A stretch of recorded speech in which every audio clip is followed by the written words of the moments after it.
Peace, peace, peace. I am Phillip Roundtree, and you are tuned into April 1st, 2020 version of Rhetorically Speaking. I probably got that mixed up. I should have said you are tuned into Rhetorically Speaking.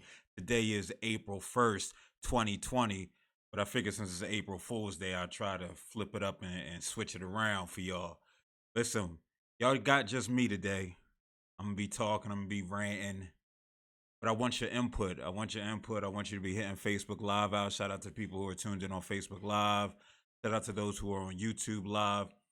Make sure you hit that subscribe button at Quantify LLC. And shout out to those who don't want to go to those places, right? Because they too cool for school.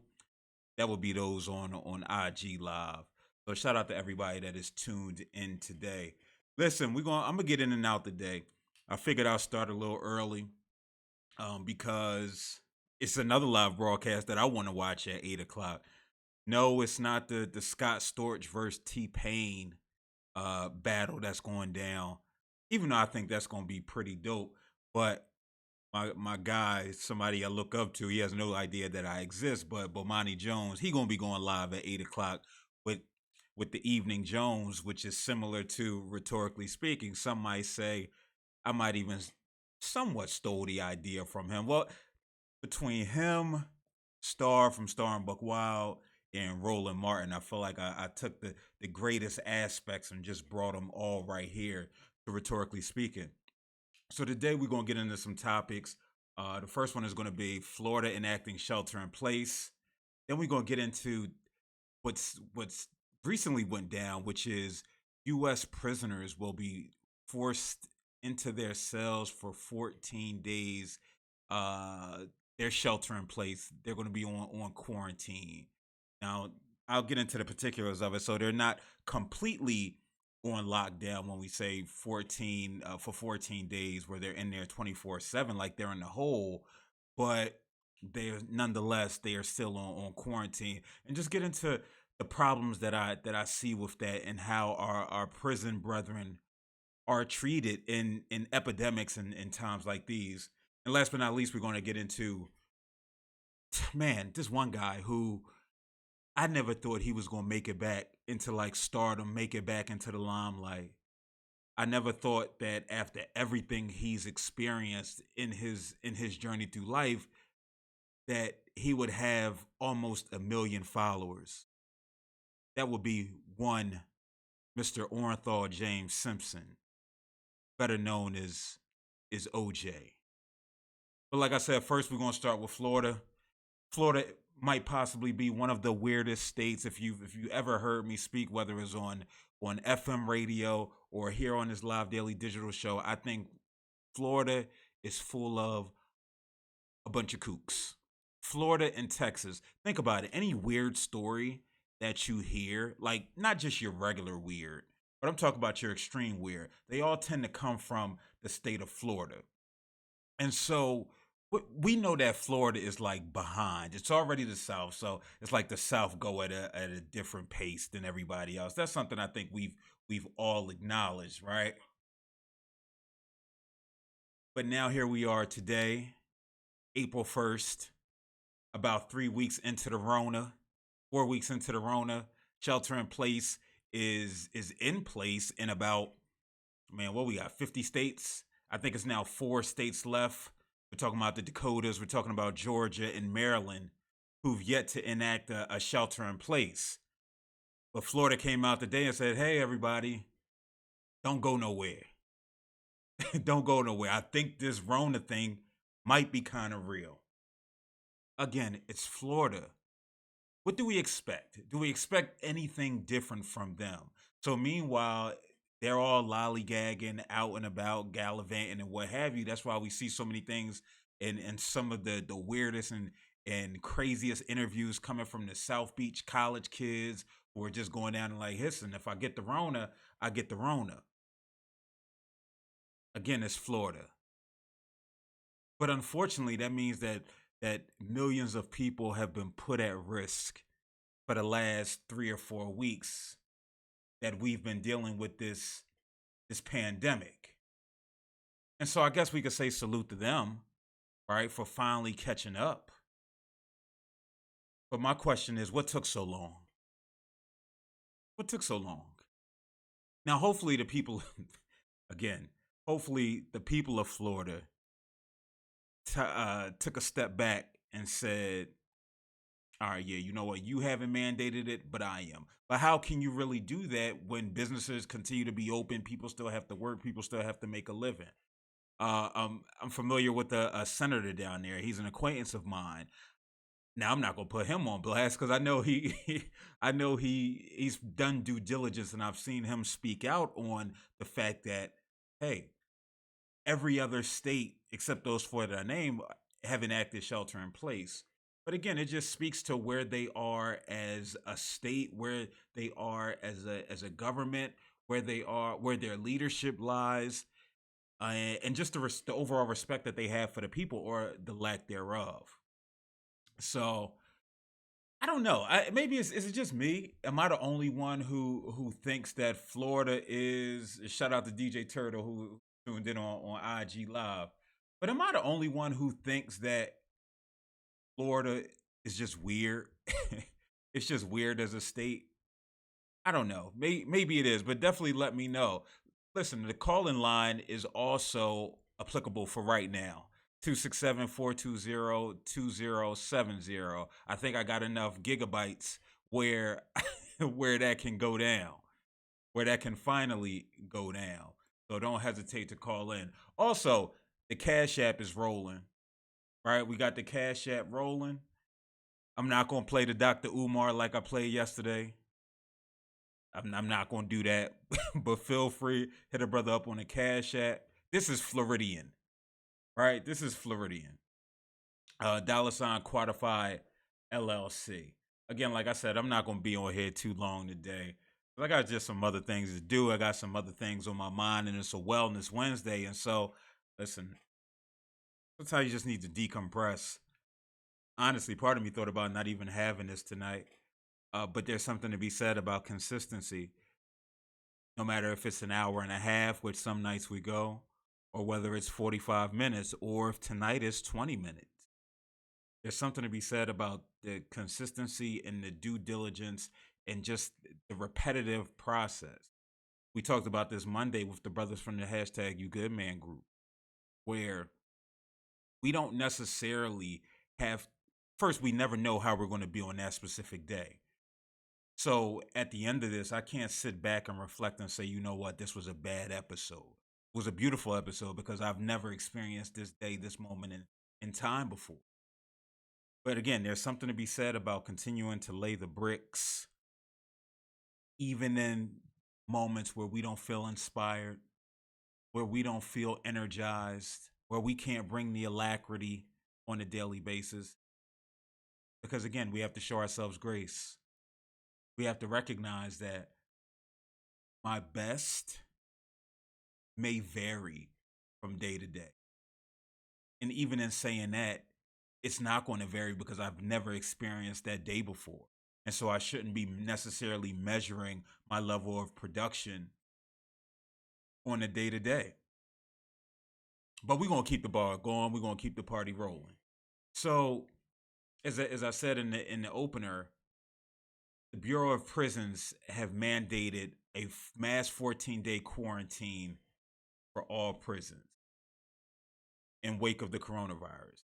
So what does this mean? U.S. prisoners will be kept inside their assigned cells for the next 14 days in an effort to slow the spread of the coronavirus.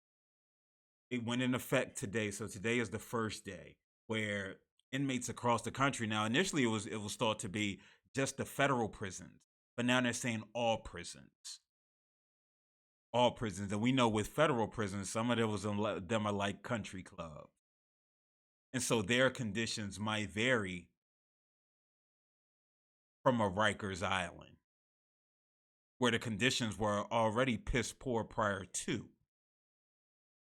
And so with that, all inmates in every prison across the nation will be secured in their respective cell quarters to decrease the spread of COVID-19. Inmates will have access to programs and services offered under normal operating procedures, such as mental health treatment and education. Again, think about it. 24 hours a day, 7 days a week, they're incarcerated, they're locked down. They'll get to come out for educational purposes. So what's that? 1 hour, two maybe a day. And again, they're going to be separated. They're still not going to be able to get fresh air. When we talk about the mental health treatment, we know what that's like within the prison system. It's not the most comprehensive therapy that you're going to get. So who knows the amount of time that they're going to be in there. But again, this is what our prisoners and well, our incarcerated brethren are experiencing. After 14 days, the Board of Prisons may deem it necessary to choose to extend the lockdown. So after 14 days, it's not a guarantee that this is going to end. Now, I had some people try to compare it. I put this on my socials. Some people tried to compare it to us being at home on quote unquote quarantine. I don't even like using the term quarantine. Because in a true quarantine, you're not allowed to leave. You can't walk out the door to go to the grocery store. You can't go to exercise. You can't go to stand 6 feet away from somebody else just out in the open. No, quarantine is like when they shut it down, it's shut down. It's all the way down. You cannot leave. And so I'm always, I feel like we need to change the language that we're using. Because in effect, this is quarantine. They cannot leave.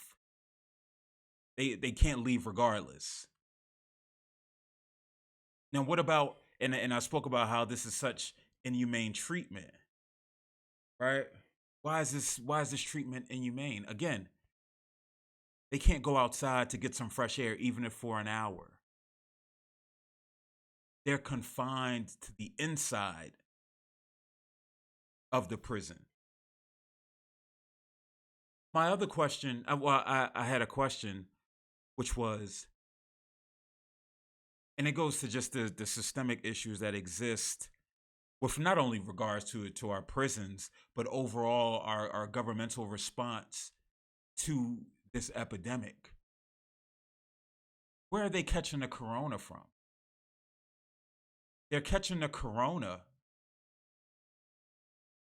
from prison officials. And so if they're catching the corona from prison officials, why at minimum, right? If we know this is a hotbed, if we know coronavirus, and especially within the prison system, is a hotbed for transmission, which is the reason why California has released 3,500 prisoners, but they'll be monitored at home, which then will make you say, well, again, we learned so much in the midst of this coronavirus. It's like the same people that says you couldn't work from home, like your bosses. Now you can't do that from home. And now you figure you can do it from home. But a lot of these low-level offenders feels like they could have been home a lot sooner and been on some type of form of house arrest. But no, only because they're in an epidemic will they be released. And so with that, if we recognize that it's a hotbed for the transmission of the virus, why aren't prison officials being tested, whether asymptomatic or not? Why aren't they being tested asymptomatic or not? If you know that you can walk into a place, one person can infect 1,000 people, why wouldn't there be essential testing for them? Again, it speaks to the problems that we have right now with this epidemic. I've talked about it time and time again about the frustration of the layperson, you and I, being told not to go to the doctor, not to go outside. That if you care about people, you'll stay in the house, which is the dumbest thing I've ever heard in my life. Well, no, I've heard dumber things. I've heard dumber things. But the mere fact to to equate my care for or my humanity and my care for other human beings to whether I leave the house or not. That's so faulty. But this is the failing systemically. When you're failing systemically. Because think about it. Again, like I said, this first, we're not quarantined. You can leave the house. And they encourage you to leave the house to go exercise. And all it takes is 1 minute or walking to the mail to get the mail. You could get the Rona fresh off the mail if your mail person has it. Going to the grocery store, walking in there. Somebody might have coughed. We know it lingers in the air for up to 3 days. And you walk through it because you're just trying to get food so you can feed your family. Like, what are we talking about? So, but this, stay in place or you don't care about the people. All right? It doesn't compute to you. And so that's why the frustration comes in when the asymptomatic celebrities, we know celebrities have they can get testing with no issue. Basketball teams, the entire NBA can be tested and probably has been tested already. So they can make money. I talked about it last week, how Trump and the governor of Texas are trying to walk back this idea of shelter in place because businesses need to thrive. No, people need to make money. People need to make money. But it's easier to turn you against me than it is for you to turn against them and attempt to hold them accountable. Because there's really no way to hold them accountable. So I had the privilege of listening to author Kaise Lehman and the good brother Al Latif, and they were having a conversation. And Kaise brought up the point. I'm not advocating this, and I don't want the FBI and the CIA to be on here and just to be off. But why hasn't something happened to y'all boy yet? Right? There's so much outrage. There's so much frustration. Why hasn't something happened to y'all mans yet? And so what's the answer? And I sat and thought about it. I can't really speak to it. I don't know how he's able to get up there every day and not somebody tried him. But again, on what level is the outrage? Or are we conditioned to just take it? You dig me? Are we conditioned to be armchair activists and have little daily digital shows and use our platform on Facebook to snap? But nobody really out in them streets. Nobody that bold. I think it was a Billy J. Well, in fact, it might have been before he became a Billy J. So he was a 500 Millie J. Like, nobody took Zimmerman out yet? Y'all upset, right? Y'all mad. Like, what type of change are we talking about? Especially as black folk.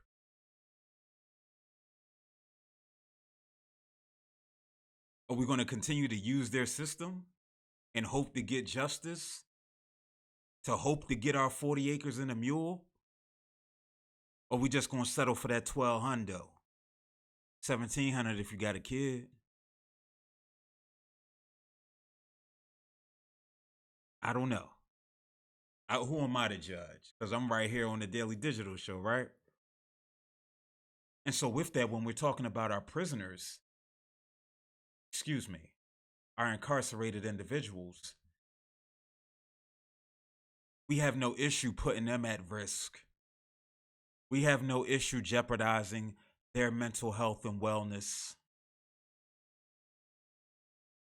Because why? They're profitable, right? We know what they get, what the prisons get paid. So I'm shocked when I see California release 3,500 people. We know how we view our incarcerated brethren, that they're the lowest scum of the earth, that they don't deserve rights. Who cares if they get the Rona? Who cares? They deserve it. But then we start to question people's humanity when it comes to that. Or we don't, and that's okay. But let me be outside for more than 20 minutes and not be exercising. Y'all gonna find me $100, like the city of Philadelphia announced that they're gonna do, if people are congregating in groups. Now listen, don't get me wrong, I understand why this shelter in place is in effect. It's to give our hospitals and our places of wellness time to get those who are sick out. So then if you get sick, you don't have to be in the makeshift tent, where you might be able to actually be in a hospital room, in a hospital bed. So don't get it twisted. I understand.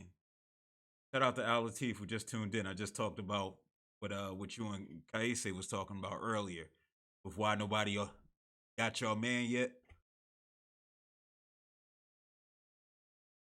So I understand it.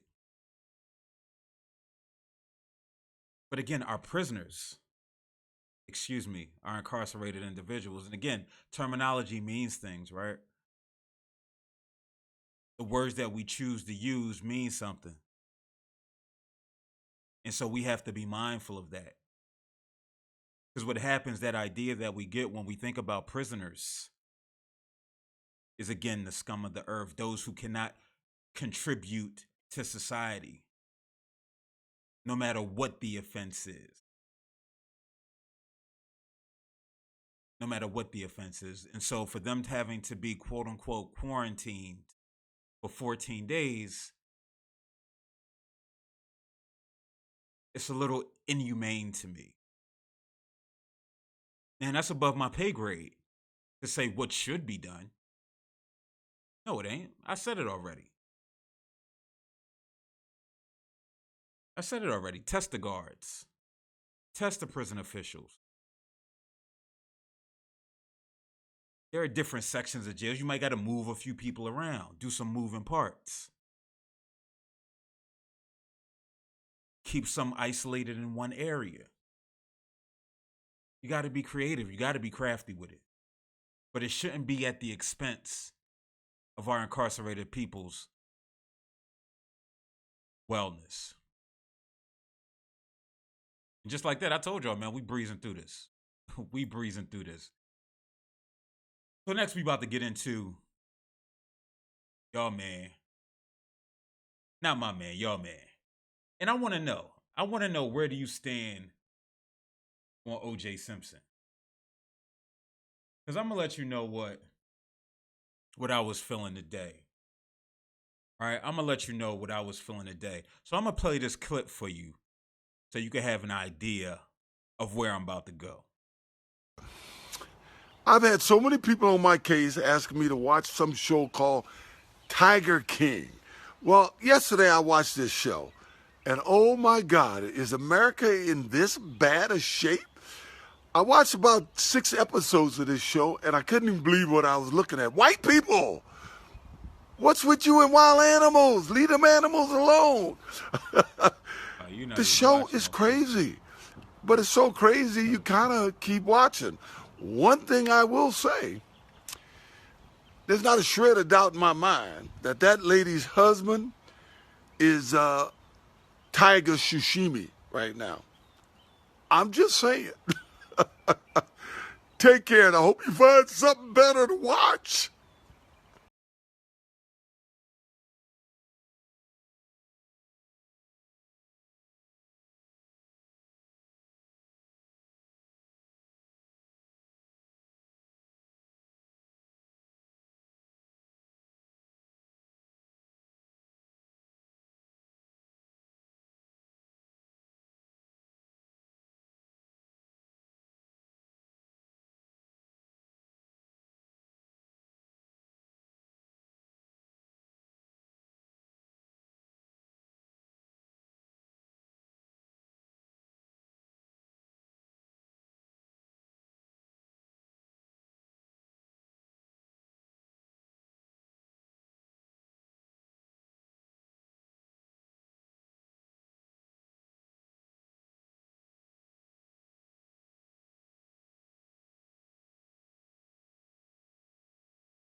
And so I turned my mic off so Al Latif, so I could rap to him in the IG Live so I could get him over to Facebook Live. And I turned my mic off momentarily. That's on me. That's my bad, though. Now, as I was saying, I watched Tiger King. About 2-3 episodes. And I was left like, all right, this is whack. All this hype, all this social media hype. Oh my gosh, Tiger King, Joe Exotica. I'm like, yo, this is corny. Because again, I watch Investigation Discovery. I watch that on a regular basis. So if I'm gonna watch a true crime show, I'm gonna watch that. Or I might go over to A&E First 48, even though I know they show a lot of black victimization and black trauma on that show. I'm gonna go there. But this whole Carol Baskin thing was, and to hear OJ talk about it, hear OJ talk about the same thing and come up with the same conclusions that many of us have is wild. What makes it wilder is the fact that it's Orenthal James Simpson. Mr. If I would have did it, this is how it would have went down. And so I was sitting there thinking like, oh, low key? OJ trying to make his way back into the good graces of society. And so I went to his Twitter. I found his Twitter. I'm like, yo, why OJ got 1 million followers? And all right, you know what? Since OJ and Carol Baskin, he put Carol Baskin on blast like that, I'm going to go ahead and say it. And it's hard for me to say. OJ did that shit. OJ did that shit with Nicole Brown. I'm going against the black code, black protectionism. I'm going against it completely. OJ did that shit, especially since he coming out saying somebody else did that shit. But I was left thinking like, whoa, OJ is starting to become popular again. And so I was conflicted as I was going up and down his Twitter feed. I'm sitting there on one hand thinking, according to Dr. Harry Edwards in that ESPN OJ doc, which is an amazing documentary and doesn't just focus on OJ Simpson, but focuses on the racist justice system and the inequalities that exist. But according to Dr. Harry Edwards, amongst his friends, amongst his white friends, OJ would say, "I'm not black, I'm OJ." That's where Jay-Z got it from. From Dr. Harry Edwards reporting that that's what OJ would say around his white friends. That he wasn't black. That he was above whatever it meant to be black. Whatever perception historically his friends or white America and white supremacy had about black folk, he was above it. Because he could run the football like a mother sucker. And run he could. Until what Paul Mooney's called, he got his wake-up call. He got his N-word wake-up call. When he got on trial for killing Nicole Brown Simpson. When white folk left and right was turning on him. Where he was no longer the lovable guy from those movies, those Naked Gun movies. He wasn't the lovable color analyst discussing football after his career was over. He wasn't the Hall of Famer, the Heisman Trophy winner from USC. He was just another. And so it was that reason why we began to protect him. Because we recognized that he hopefully recognized that he was no different than you and I. That the justice system was going to treat him the same way. That white supremacy was going to treat him the same way, no matter how much money he had. And we was hoping that he was OJ and he was black. And so that's why when you see the videos of people cheering when he was found not guilty, even though if you got us alone, yeah, OJ did that ish. The reason why we revered Johnny Cochran, because Johnny knew he was a Negro. And still he went above and beyond. I think if we're in a moment of clarity, in a moment of honesty, we would say we was rooting for Johnny Cochran more than we was rooting for OJ. We was rooting for the idea of black folk finally one up in the man, one up in injustice, in unjust, system. And so that's how we felt. Now, as I always said, I feel bad for the black man that walked in that courtroom after. There could have been no evidence, and he went down.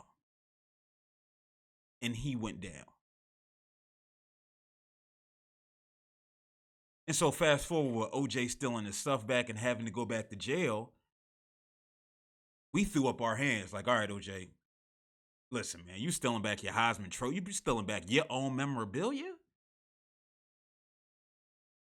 All right, man, we tried it. We was rocking with you then, but now we gotta disassociate ourselves from it. Just like you've disassociated yourself from us back when white folk love you.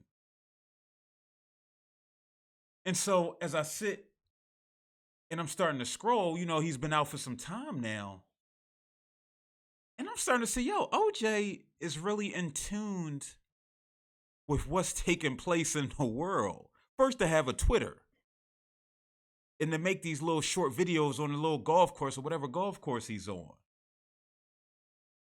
And then to see him out here advocating for Nathaniel Woods. If you aren't familiar, he was the Alabamian who was executed last month, even though it was evidence that he was innocent. And you see OJ saying, do the right thing.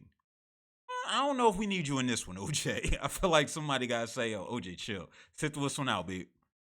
Well, not right now. Just take a minute. We understand. Listen. Tweet to us and then let us screen it and then we'll put it out. When you see OJ back in his football element offering NFL playoff and Super Bowl picks, it's just like, Juice? Juice, is that you? Then when you see him discussing the importance and the impact of impeachment in the economic state of America, it's just like, well, who are you? Why are you this aware? When for so long we thought you were to be disconnected.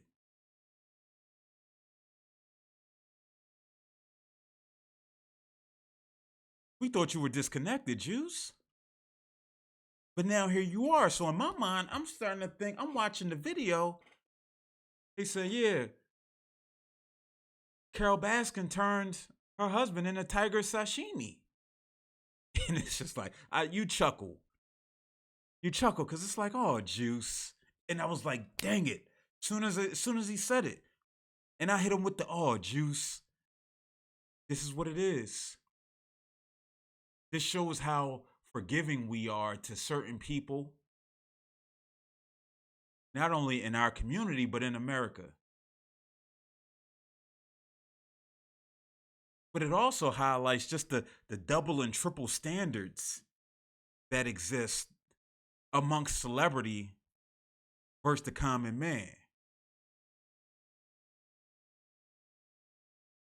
Which again, has been highlighted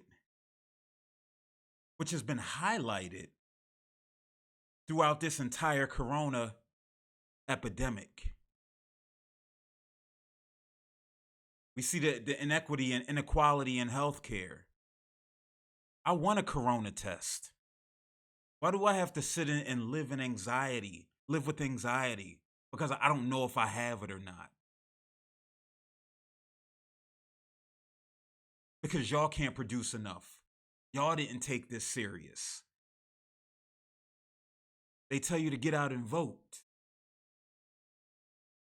This gonna change. Word. It might have been a lot of cohesiveness. Yeah, no, R. Kelly and Cosby not next. I don't believe that at all, Ty Wilson. It's certain things that you don't do. All right, it's certain things that are on that list. And no, murder is not on that list of things that you don't do. What you don't do is allegedly rape little girls and or allegedly rape women. There's no coming back from that. Sorry.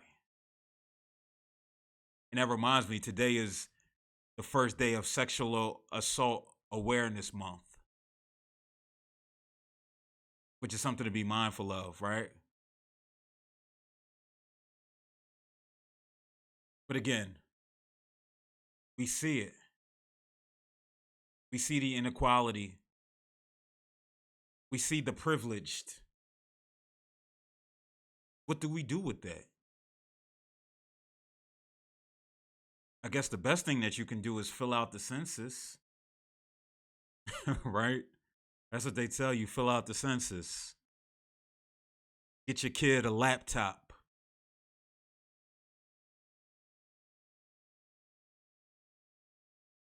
They'll get your kid a laptop, potentially, hopefully, if you live in the Philly school district, so they don't talk about, they're worried about inequity. It might get your already dilapidated schools. Might get them some new paint jobs, some asbestos removal. But I gotta vote, right? at a vote. Again, I don't knock anybody. You do what you do. But don't sit here and question why I might not decide to vote. Don't do that. Don't do that. Don't question why I might have gone full dissident, saying, you know what, F this entire system. I'm gonna try and enact change the way that I know best.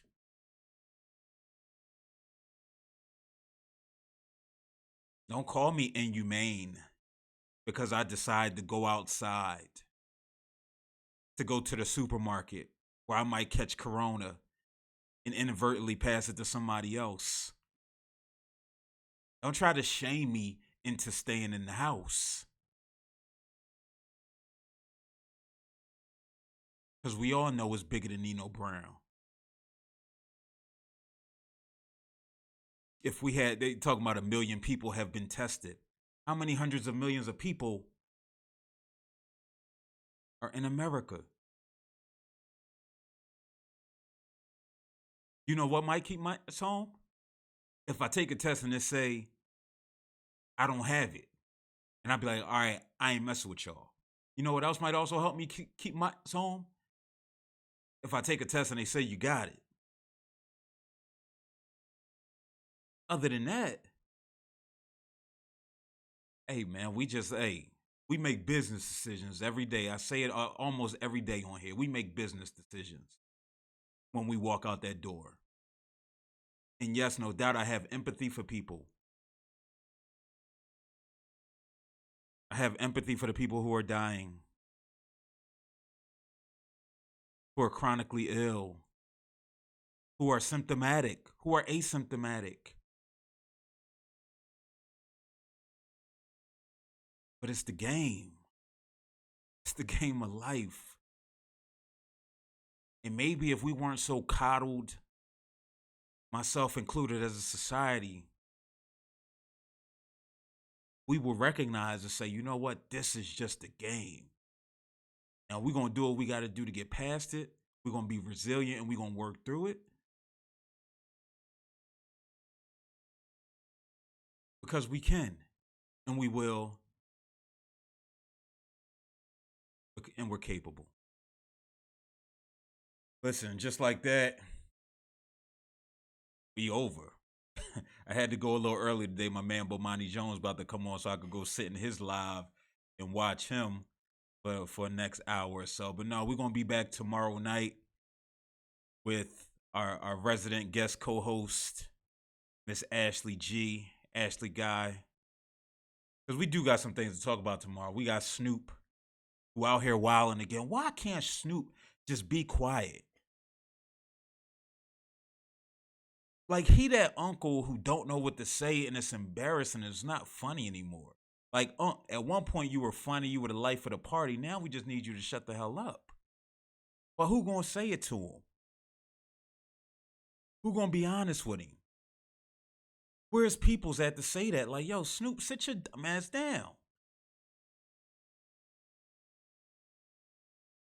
I would love to say it to him. We should have said it to him with Gail, what he said about Gail. And now what he said about Ari Lennox. So we're going to get into that tomorrow. And then we also going to have a conversation about hood Facebook groups. Because my co-host sent me my guest co-host sent me something in some hood Facebook group.